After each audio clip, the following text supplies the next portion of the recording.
Hello, everybody, and welcome to Boltwood and Kent seminar series, SCI in the Military, a different rehab journey to most.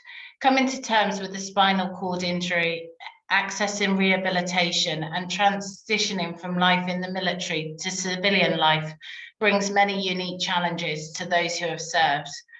This seminar series aims to share knowledge and provide much needed relevant advice to military personnel and their families. The event is brought to you along with the Spinal Injuries Association. Just by way of housekeeping, this event is being recorded. Only panelists are visible, and we would invite you to place any questions in the Q&A function, and we will then raise these questions with the speakers at the end of the presentation. Today's seminar is on rehabilitation, and now to introduce our speakers. Kevin Ogilvie has a spinal cord injury and served in the RAF. He is a support coordinator for the Spinal Injuries Association. Lady Marie Dawson worked within the Territorial Army at the time of her accident and became spinally cord injured. She is the Partnerships Coordinator for the Spinal Injuries Association. I'm Rhiannon Daniel, a Senior Associate in the Spinal Injuries team at Boltwood and Kent, and I'm joined by my colleague, Gaga Marawi, a Senior Associate within the military team at Boltwood and Kent. Thank you both, Lady Marie and Kevin, for joining us. Oh, Lady, yeah, perfect. So, thank you once again for joining us. And if you could just perhaps start by explaining your background within the military service and how you came to become spinally cord injured, that'd be helpful. Is that me or Kevin? I'll let you go first, Lady Mary. Okay, well, I started working for the Territorial Army Volunteer Reserve Association HQ, working with the Army Cadet Force. So I was responsible for all the admin and the pay, working at the payment for the Army Cadet Force workers. I myself joined the Territorial Army as well in 1982, and I served 10 years. At that time, I got married to a regular para, and we lived the military life. So I was immersed in it. I was an army wife as well as I was in the Territorial Army and working for the Territorial Army. And I had a full life, enjoyed all the outdoors. I trained as a physical training instructor in my unit, and that's what I was doing. And then 10 years after being in the Territorial Army, I sustained a spinal cord injury through domestic violence at the hand of my now ex-husband. And we had a daughter who was 6 months old. So we were having a little disagreement. I fell over the arm of the sofa and hit my head on the floor and broke my neck at level C5. So I'm paralyzed from my chest down. I have no sensation at all from here all the way down, nothing in my hands, no grip or anything. So I have carers that live in who do everything for me. So they have to do all my personal care, prepare all my meals, put me into bed, take me out of bed. I'm hoisted everywhere because I cannot help myself at all. Okay. And Kevin, if you could just explain a bit about yourself, just for the attendees, that'd be helpful. Yep, so I joined the RAF when I was 18, trained in the RAF regiment, and then I deployed on my first tour in 2010 to Kandahar airfield, and then did my second tour duty Camp Bastion in 2012, and we were about 3 weeks from the end of the tour. Whilst I was out there, I'd volunteered to do driving for Jackal, so I did the course over there. I probably failed miserably, and the first thing I was ever told in the military was never to volunteer. So volunteer to drive, and then we were just sitting on top of a hill. My commander, who was sitting next to me, saw some kids in the distance, and we drove off down the hill. And yeah, we rolled over a 40-pound IED which blew up the vehicle, left me with loads of broken bones, injury at T6. So I'm completely paralyzed from chest down. I broke loads of ribs, my elbow, collarbone, shoulder blade, things like that. And then obviously got flown home and went through the rehab system from there. But that was like 3 weeks before the end of my tour, which was, I think, it's one of the last patrols I was meant to be on as well, which was, yeah, part of it. But that's it. Thanks, both. I know that you both had very different rehab journeys. Would you be able to elaborate a bit on both of your experiences and how you found your respective hospital stays and rehab after that? Lady Marie, if you'd like to go first, that would be great. Thank you. When I sustained the injury, we were actually in our property that we lived in, not far from where I live now, and the fire brigade came, the ambulance came, the police came. Because the property we lived in, they wouldn't have been able to get me down the stairs with a stretcher, so they had to remove the window from the flat, so the fire brigade took me out that way. And then I went into the hospital, which was only 15 minutes away from me, fortunately, the major trauma center. And I was there for 2 days. I remember the first day being there, as I arrived, they had to drill 2 holes in my forehead, 2 at the side to put the halo on with weights, and to sort of stretch the neck to try and get it back into line. And I was there, and then the second day, I remember a nurse preparing me to get ready to fly me by helicopter to the spinal unit in Stanmore. And I said to her, so is this how I'm going to be? And the comment she made will remain with me until the day that I die. She said to me, crippled, you mean? And I thought, oh, that was so shocking. I was like, okay. But anyway, they flew me by helicopter to Stanmore Spinal Unit, where I was on bed rest for 3 months. And I remember the therapy staff coming in every day, checking to see if there are any movements, because at the time when I arrived at the spinal unit, I could only move my head, nothing else. And every day the physiotherapist would come and she would say, try this movement, try that, and nothing. Until one day she said, oh, I can feel something. And I don't know what she felt, but she said, I could feel something. And then she said, right, it's time to get up and get into the gym. And so they took me into the gym, got me out of bed, took me into the gym. And I remember they attached me to some harnesses, and this was the only movement I could make, this, just like that. And as gradually I got stronger and stronger. And each time there was a milestone for me to either raise my hand to my ear, or because the whole point is that they wanted me to be able to get some independence back, i.e. feeding myself with attachments and so on.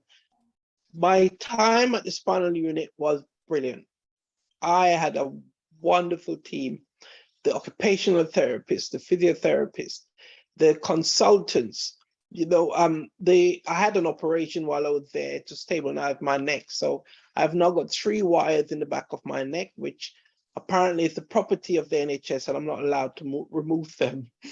So, yeah. But my time spent in a spinal unit, I spent 8 months in a spinal unit because they couldn't find an accessible property to discharge me to. So I had to remain in the spinal unit until they could find something, because the property I had. Sorry, Rihanna, were you going to ask? Yeah, I was going to say, and what impact or what influence did the military have in that regard? How did they help you at all? Did they assist you in that process? Well, at that time, no, they didn't. I mean, they were visiting and everything, and when they came, they were more looking at, okay, we can start paying your pension. We can either give you a lump sum now, the whole amount now for however long you live, or we can pay you a monthly amount for as long as you live. And I opted for the monthly. amount, because I thought if they gave me a lump sum, I'd probably blow the lot in no time.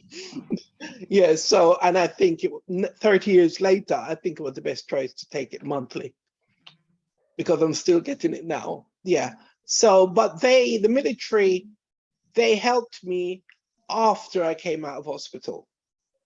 And in what, could you explain to the attendees in what way they helped you and facilitated that transitioning from hospital to home? Well, once I arrived home, they bought my first computer ever. And they also installed a multi-gym in one of my rooms. Yeah, and that was a surprise. I wasn't expecting that much, you know. So I think those are the things that they did in the early days. And how easy was it for you to access that provision? it was very easy, because I think my team, the people in my squadron, they were very, very helpful, very proactive. They started to do things even before I left hospital to find out, okay, what could they do to help me once I'm home? Mm-hmm. And so whether it was getting the funds together to purchase the multi-gym, to get someone to install it, they were quite proactive. And was that a new property or returning to your old property, just to clarify?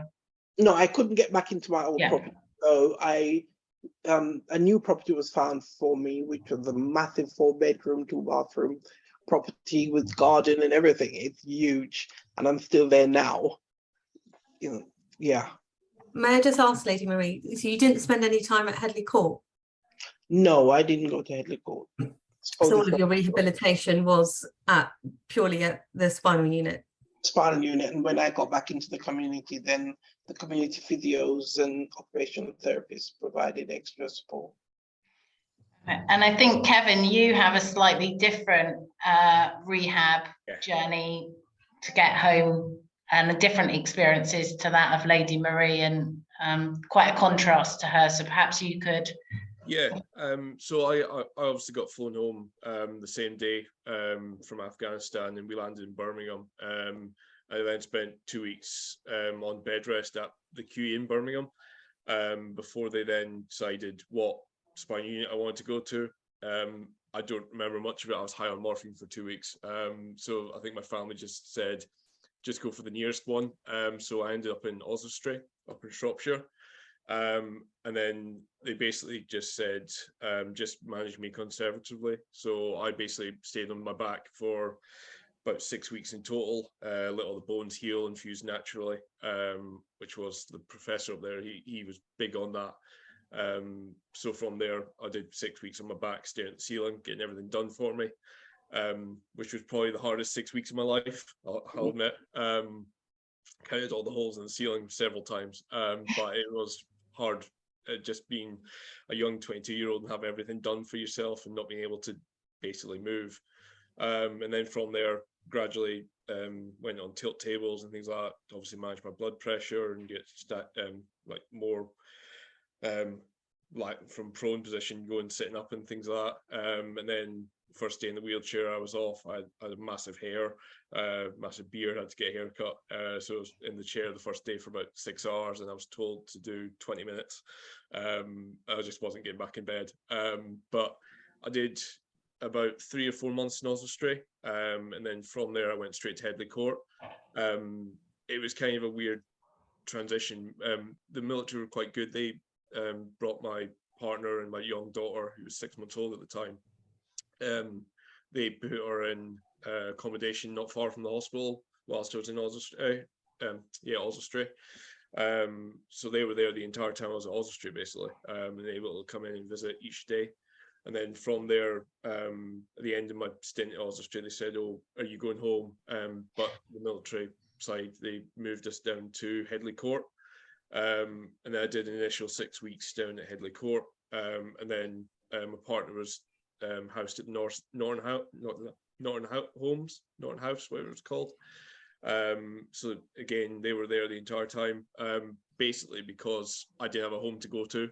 I was based at the top of Scotland. My partner lived in a house that I couldn't even get into. And because she moved up to Oswestry, she had to give up the rented accommodation. So Headley Court, the colonel down there was quite good. He managed to write me a letter, which enabled the, trying to remember who it was. It wasn't PIP.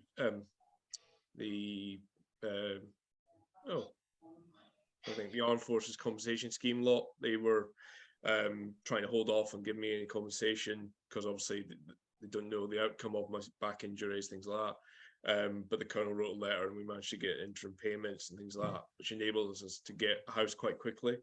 And then got that up in Lowestoft on the East Coast. So we got that. I could go home after 6 weeks. I've initially been in Headley Court. The military were quite good in the extent that they managed to reimburse us putting a lift in the house and adapted wet room, things like that. But it was a case of it would take them longer to do it themselves, so we did it and then got the money back, which was quite fortunate. And then obviously it's from there, did 2 years roughly until I was discharged in 2014 of in and out of Headley Court. But then from there I met the Armed Forces Peer Support Officer at the time through SIA, and that's what got me involved with SIA. And he was really good and also just chatted in about everything life-wise, and that's what got me involved in the current job that I'm doing now. So it was good. So you both brought Armed Forces Compensation Scheme claims. Is that, yeah? Yeah, I did. I think Lady Marie was. I didn't. In a war pension, was it, Lady Marie? Mine was different because my injury didn't happen through my service. It was completely different. But you received an ill health pension from the MOD. Yes. Yes, I did. From the offset, they started paying. Yeah. And I think your journeys are slightly different in terms of legal processes as well. I think, Kevin, you were also able to bring a legal claim. Is that right? Yeah, we didn't know at the time we could do. So I went through the process of the Armed Forces Compensation Scheme, and I also had PAX insurance when I was in the forces. And that was like the amount of units you could have, and it was up to 15, and I'd whacked it up to 15 because I thought nothing will ever happen to me. So luckily I had full compensation through that, personal accident from that, as well as the Armed Forces Compensation Scheme. But they were quite unwilling to pay out initially until they realized that my condition wasn't going to change, and eventually they gave in a little bit. But I then received obviously personal independence payments initially, or DLA as it was, but then because I had the compensation scheme, I could then go into the Armed Forces independence payments, so AFIP, which is can't be touched and things like that, so like DLA and PIP, but Armed Forces wise. So it's quite good from that regard. Perfect. Okay, and in terms of now then at home and providing your care and support, Lady Marie, you've touched on the fact that you obviously are reliant on carers and the support that you need, and I suppose equipment needs that you both have. How are you finding getting access to those? Do you manage that yourself? And kind of, are there any charities that you find are useful to you in accessing those? Well, for me, any equipment I may need, my first point of call would be the community neuro team. If, for example, one of the things that the Territorial Army also bought for me, the MOD bought for me, was a tilt table. If I had a tilt table that I was able to stand in my home. Of course, when they stopped doing the parts for it, that was the end of that. So I started to go to the community neuro center to do my standing. They would provide anything I needed. If it was something that I needed in the home and they couldn't provide, my first port of call has always been the Royal British Legion. Yeah. I've been on 2 holidays through the Royal British Legion. They've paid for a week adventure holiday for one of my daughters. When I was doing my master's, they provided some of the funding I needed to pay for my course, because I got a scholarship, but it was still a shortfall of about £600, and they gave that. They bought me white goods that I needed for the home. They've paid for one of my wheelchairs to be serviced and repaired. And anything that I find that I was struggling with, I could always call them, and they have advisors. So if, for example, there was one time I got myself in some debt, and I was able to contact the Royal British Legion. And one of the things that they can do sometimes is, if you cannot manage, say, for example, you're doing rent arrears and you can't manage to pay it off, you can't find the money, they can also pay it off for you. Which is Wow. Okay. Yeah. And I think, Kevin, you've had maybe a slightly different experience of accessing that support, because I know there's a wide variety of help out there and access. Yeah, so we initially got, it was quite weird. We moved house in 2015, and the houses we were looking at, there's nothing perfect that obviously fitted what I needed with wheelchairs, things like that. So in the end, we managed to find a house that was adaptable, and obviously we approached RAF Benevolent Fund, well, through SAFA, and they did a full assessment, obviously what we could get and what we needed through floor lift and obviously wider doors, things like that. And we approached obviously SAFA, they did all the paperwork, and they approached the RAF Benevolent Fund for us. And then from there, they basically gave us 100,000 towards that, and then gave us a loan of the 25,000 on the sale of our other house. We'd pay that back, and yeah, it was brilliant. We got basically everything we needed for the new house. We got the through floor lift, the wider doors. I can get through the entire ground floor of my house, and they adapted it. We've got wet room, things like that I wouldn't have been able to have otherwise, which was fantastic.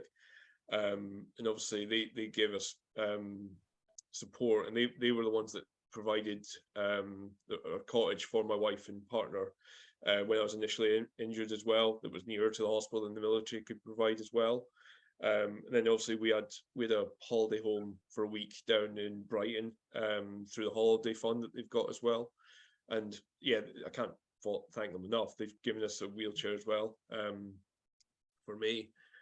So I know they're always my first port of call, and we did do a lot of fundraising for them, and we raised about 22,000 for them about 5-6 years ago, through various different means. And it was, yeah, just giving a little bit back to obviously all the help that they've given us as well. But yeah, you can't fault the charities enough. They're always there for all the veterans and serving soldiers that need it as well.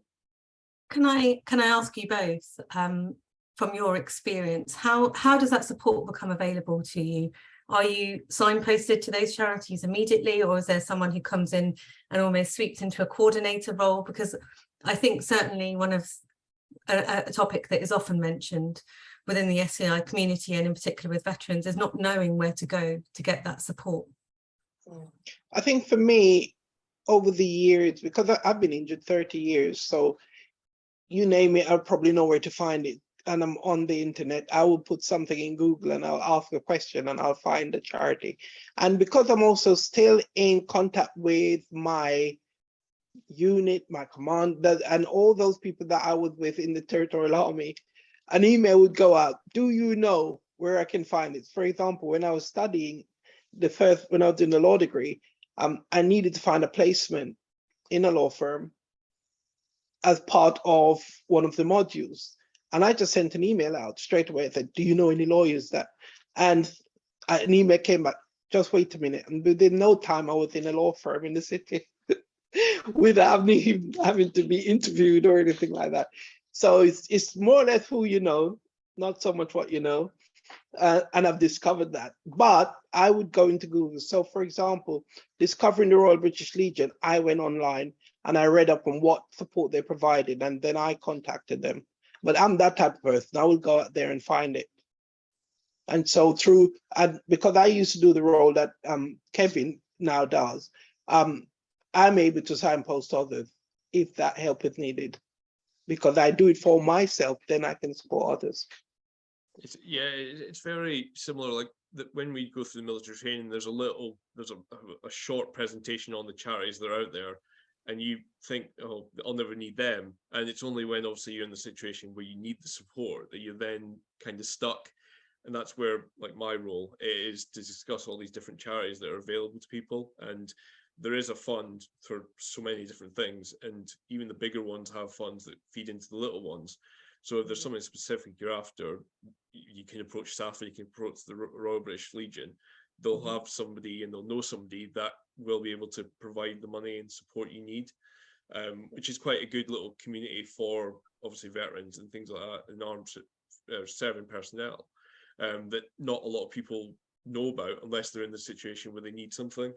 But yeah, it's a really good little thing that we've got, and it's better than the civilian equivalent where the funding isn't there or great. So they're restricted a lot more than we are as veterans, which is really good.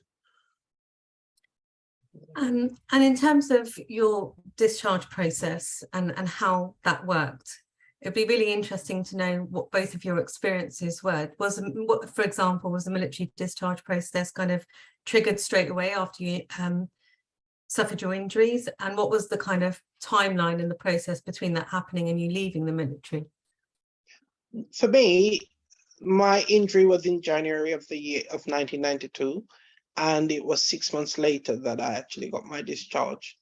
When they realized that, well, nothing is going to change, this is how I'm going to be, then I was given discharge then.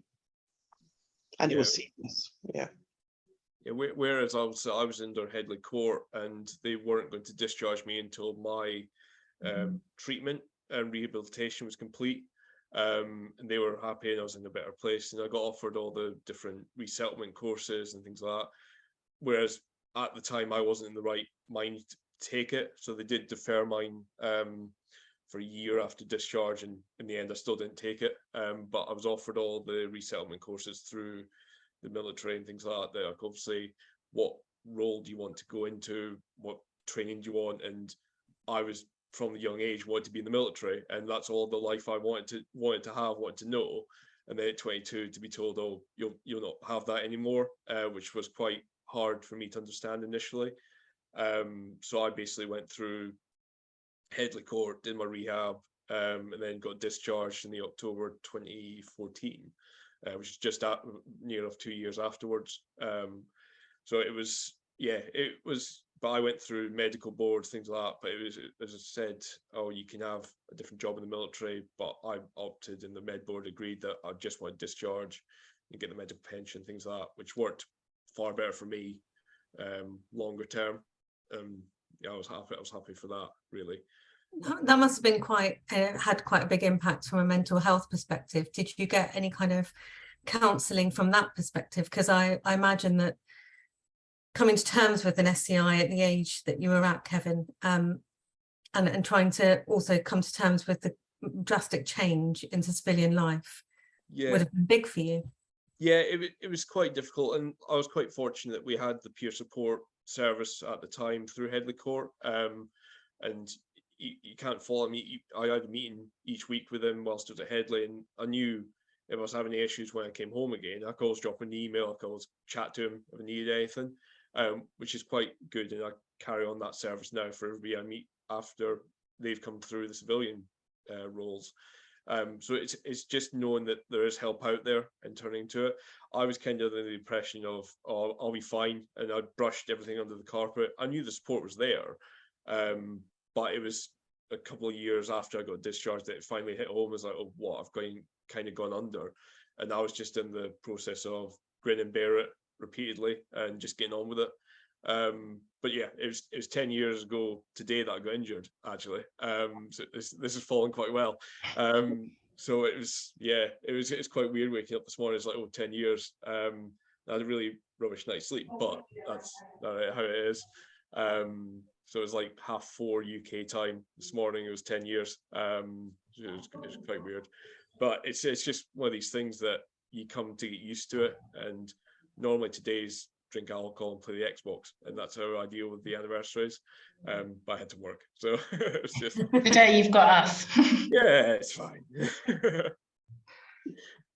Okay, and in terms of those challenges, Lady Marie, of adapting from a military lifestyle to civilian lifestyle in terms of GPs, access to that, managing finances, home life, what advice would you give to those listening in relation to that? I would say, now, no two people are the same, and how you deal with the challenges that you face will be different from one person to the next. For me, when I came out of hospital, one of the first things my GP that I'd been with for many, many years suddenly sent me a letter to let me know that I can no longer be on her books. And I was like, oh dear, the very time that I need you most, this is the time you're dropping me. So it was a case of having to try and find a GP for myself. When I had my injury, my daughter was 6 months old, so I had that to be dealing with as well. Fortunately, when I was in the spinal unit, before I was discharged, they applied for the benefits that I was entitled to. And so that helped, because that took the burden off me having to apply, and then everything was being paid, and the carers I had at the time was good. All the nursing staff, district nurses in the community, I had some of the best people when I first came out of hospital, and I think that really helped me to get, I wouldn't say get used to it, but it made life a little easier. And the GP that I found, I'm still with her now, 29 years later, and I've told her she's not allowed to retire, but I think for me, the journey was a little easier because of the team that I had around me when I was discharged. Okay. And just before you, Kevin, Lady Marie, what access do you have to rehab now, and how do you access that rehab? Right. Any rehab, if I need rehab now, I can email my community neuro team to ask them. We know going into the gym and so on is quite expensive if you want to go to the gym. So you can go to your GP and ask for an exercise referral program, which they do, which a lot of people don't know about. And they can refer you to a gym, and you don't really have to pay anything for it, which is good. And fortunately, also, I'm still under the spinal unit, and they've got, if I need any updating on things, for example, because I haven't stood for many years, I can also ask to be referred to the therapy staff in the spinal unit, and they can give me some sessions of standing. They can then recommend or send a letter to the community asking them to help me to do some more standing. If it's possible, they can also write to the CCG, that are no longer called CCGs anymore, ICBs, to see if they can provide me with an FES bike in the house.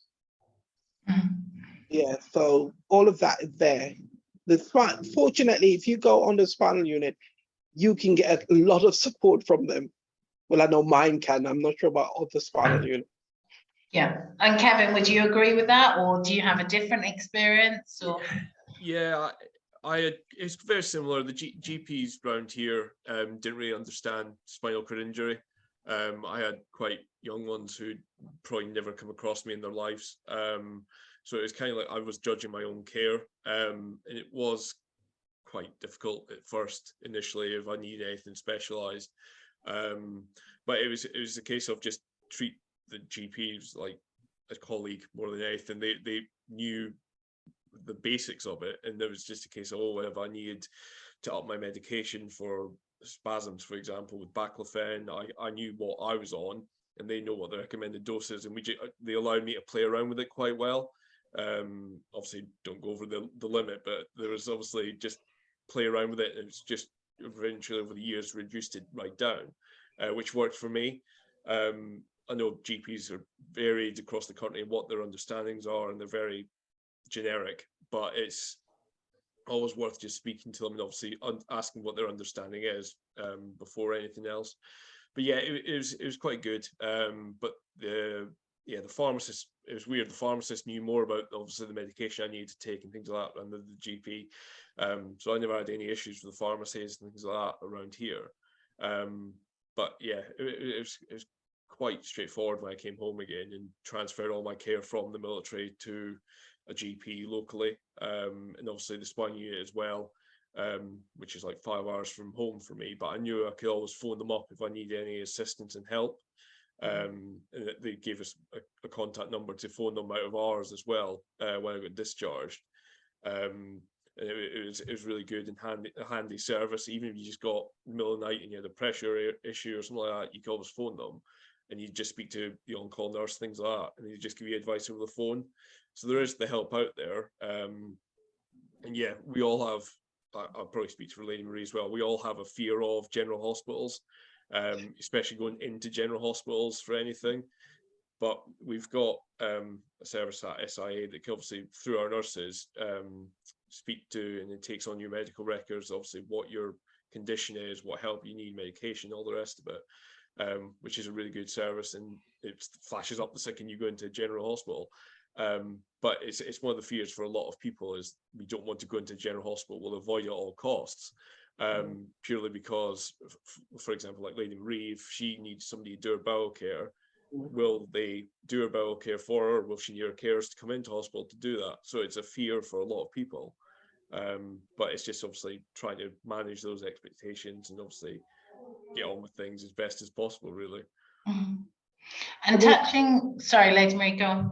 I was just going to say, when I went into the hospital on Monday, I told them before I went in, I told them that my carers will be coming, do my personal care and to do the bowel care and all of that, because I am not going to rely on them to do it. Yeah, okay.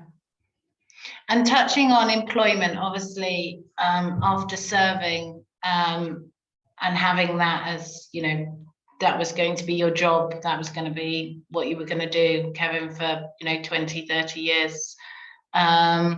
How did you find, you know, looking at alternative forms of employment, deciding what to do, where to go? Perhaps you can share your experiences on that.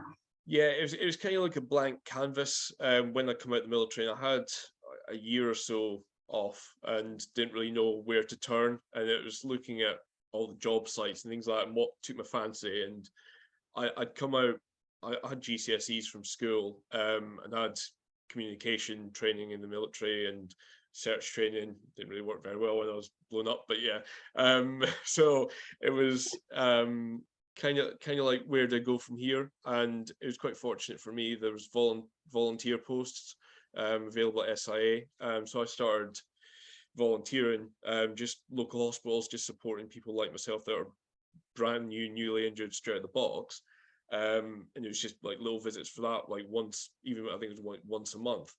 And it was just get out the door, meet some new experiences, meet new people, things like that. And then my predecessor retired in 2017, and I basically jumped in his role. And then from there, obviously where I am today.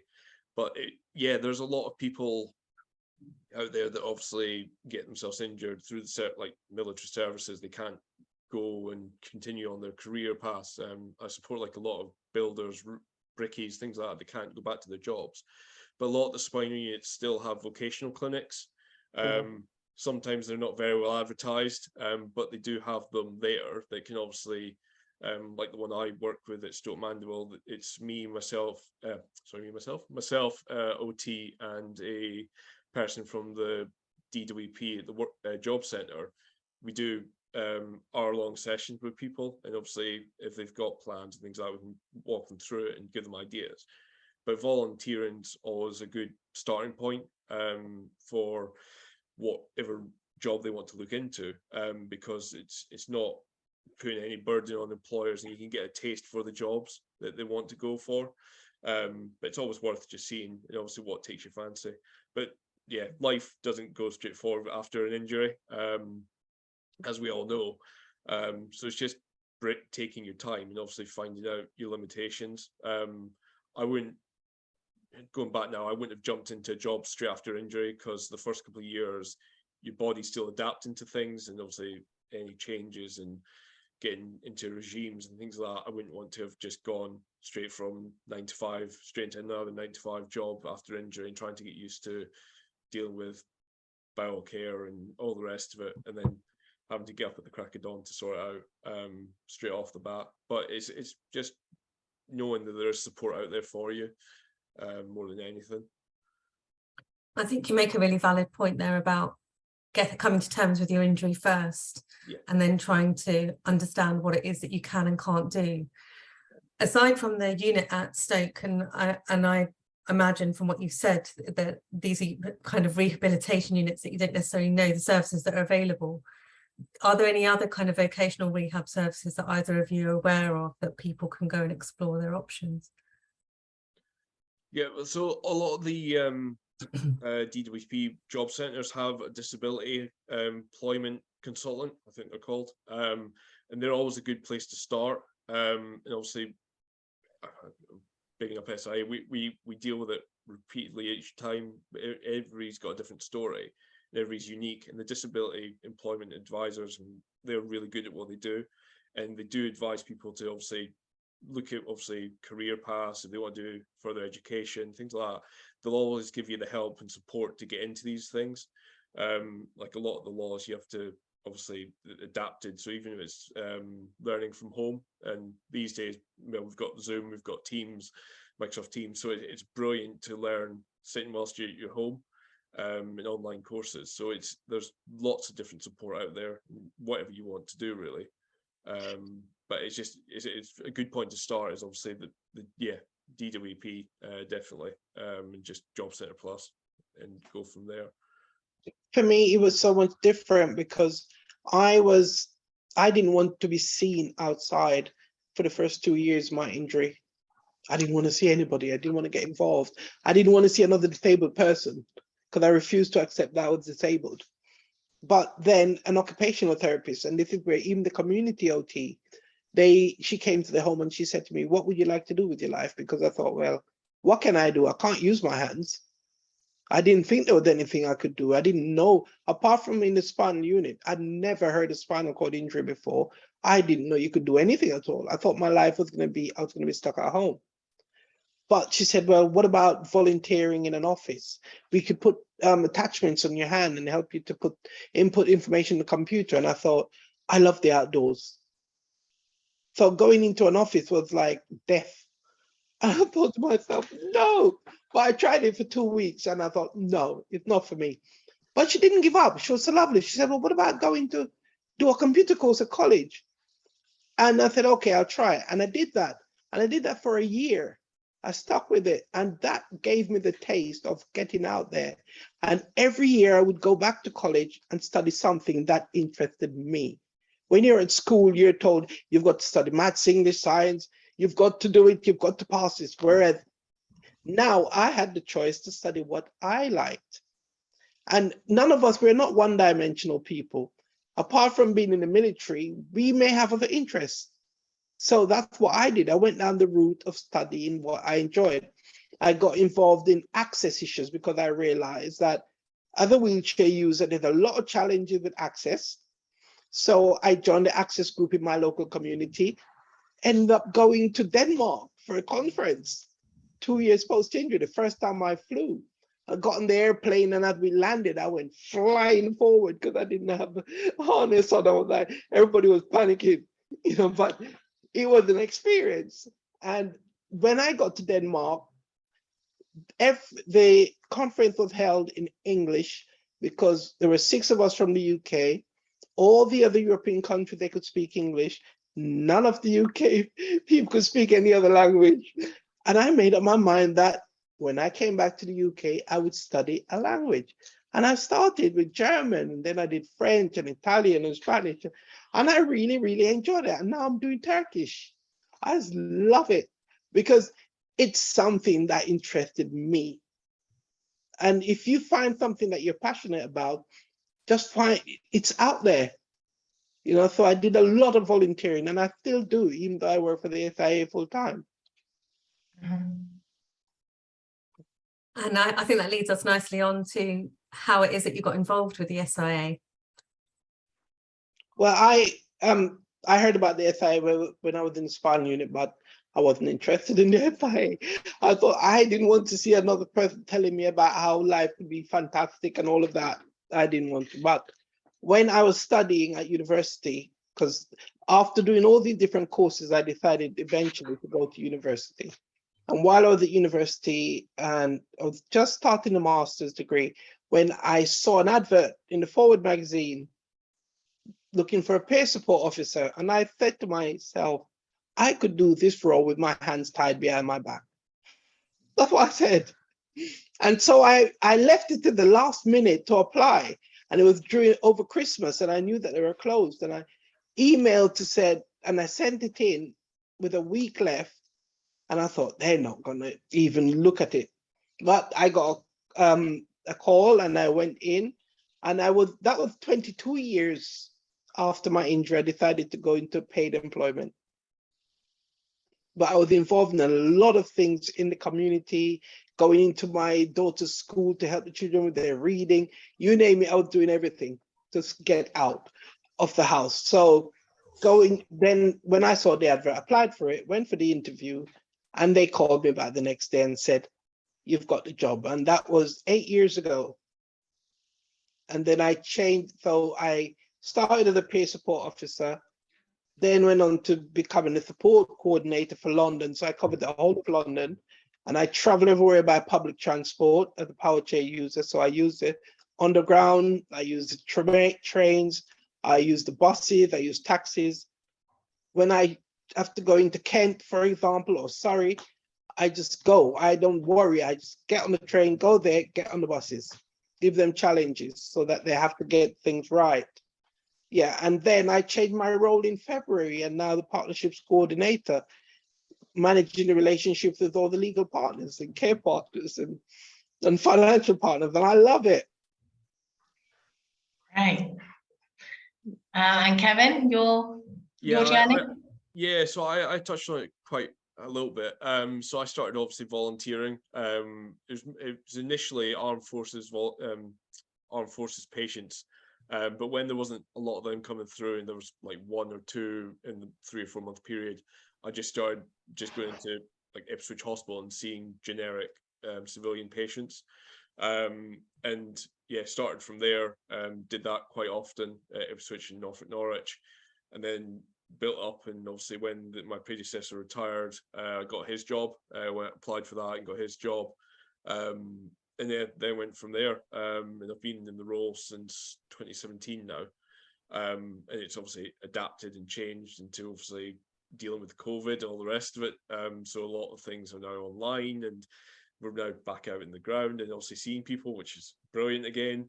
So it's been a weird 5 years. But in the obviously the period in between me getting discharged in 2014 to starting full time, I did flying scholarships, I did adapted sailing, I did loads of different things to obviously fill obviously what I wanted to do. Like Lady Marie said, like I threw myself into obviously all these different things. Like the flying scholarship for disabled people, I managed to do 20 hours in a light aircraft towards private pilot license. Fortunately, there's not that many aircraft that are adapted in the UK, so I couldn't carry that on after I finished it. So it just threw myself into something new, adapted sailing. So I did that for a good 6 months, and it was all right until it got cold and wet and sitting in a little boat. Wasn't that fun over the winter on the Norfolk Broads. So I was like, threw myself into something else, and then just keep going through sports and different things. I did archery for a bit as well, and I've finally done my shoulder, and I've got tennis elbow at the moment, which is horrendous. So I've got that, which is not nice to have when you need to use your arms for everything. But it's just try to find yourself something that keeps yourself occupied. So like I had baby number 2 in 2015. and he keeps me busy. And obviously my daughter's now 10, so I've had her growing up, and both kids are fantastic. They get used to the chairs, they jump in the chairs while I'm not in it and run off with it, which is great if I need to get out the chair again. So it's not too bad, but kids just adapt so much and so easily to obviously different things, and they don't think anything of it. So yeah, they've been a joy to have. But yeah. And what would you say is your top tip or of practical advice for those who find themselves in positions like yourselves back in the day? You want to go, Lady Marie? I'm just thinking, for me, I think life's challenges actually are there to steer you into being the person you're meant to be. That's how I see it. And I just think that if you become comfortable with who you are, not necessarily the chair, but you as a person, know who you are as a person, then the same confident person that was once in the military, you're still that person. You may be using and as I say, you use the wheelchair, you're a wheelchair user if you're a wheelchair user. It's just a mode of transport to get you around, but you're still the same person. So never look at the challenges as something that you can't overcome, because in the military, you're taught to find solutions, and you can find the solutions. You know, they automatically, I mean, when I went on that adventure week, I booked adventure week where I was doing abseiling and rock climbing and off-road biking and archery and all of that I got involved with. One of the first things they did was set us a challenge to manage to get on a plinth and get the plinth to balance out with 2 wheelchair users and 5 non-disabled people, and to make sure that it doesn't go down one side more than the other. And automatically my brain just switched and I started telling people where to position themselves. I didn't even think about it, you know, and we were able to take on that challenge. So I would just say, just get to know who you are and don't be afraid to try something new. Okay. And Kevin? Yeah, for me, it's basically just take it each day at a time. Like it's the whole thing after a new injury. It's like a new life. You hit a fork in the road and you veered off path, but it's not the end of your life. And yeah, there will be down times and there'll be crap times, but there is still lots you can do. There's nothing you can't do anymore. These days things are fantastic at being adapted. You can still fly, you can still go on holiday. Walking's not the be all end all. I'm a lot faster downhill than I was walking. Uphill, yeah, I wouldn't do that. I'll find a way around it. A bus probably, but there's loads of different things you can do, and the opportunities now probably outweigh the ones that I had potentially coming my way before injury. And it's just opens your eyes, and obviously and just let your families and that around you support you as best they can. It's a whole different world post-injury, and you've got all these different acronyms. You're used to them in the military. You've now got loads more, SCI and all the rest of it come injury. And yeah, I would never have discussed what bowel care is over lunch before injury. Now it's common courtesy. It's like, oh, how's your bowels over when you're eating lunch and things. It's just the way of life, really. But it's just, it all comes at its own speed, and you get used to things. But being military, you're adaptable. You get used to it, more so than potentially the civilian equivalent. You wouldn't struggle with the mental health side of things. We all do. Like I say, I'm in my 10-year point. Each year on the 28th of September, I'm normally either the month of September, I'm depressed normally, so I know it's coming up, and then this day hits and I'm on the upward scheme again till next year. So it's just, you take it in droves, and you'll have your bad days and you'll have your good days, but just take it as it comes, really. And yeah, talk to people, those around you that you need the support and things. Thank you. That's been ever so helpful, and a really uplifting session from both of you, packed with lots of super helpful tips. We've had one question in, and if I can phrase it to you both. For people who are trying to access equipment or get support with things, for example, adaptive cars or things like that, and they're not getting any luck with charities, do you have any advice for them and what they can do to try and advocate for what their needs are? Because I know that you both have had you've had lots of success in getting some of your needs met, but for those who are struggling and hit obstacles, what's your advice? Well, for me, I drove before my injury, but I didn't opt for driving post-injury until I started to work for the SIA when it said that you needed a vehicle. So I approached the Motability scheme because I received the higher rate or the enhanced rate of the PIP. I was able to go to the Motability, who have a grant scheme for anyone who's working. You can apply to them, get a letter from your employer saying that you need a vehicle for work.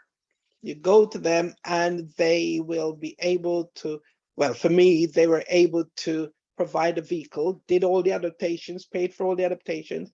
All they did was every month they would take the mobility component part of the PIP as payment towards the vehicle. I didn't have to pay anything at all.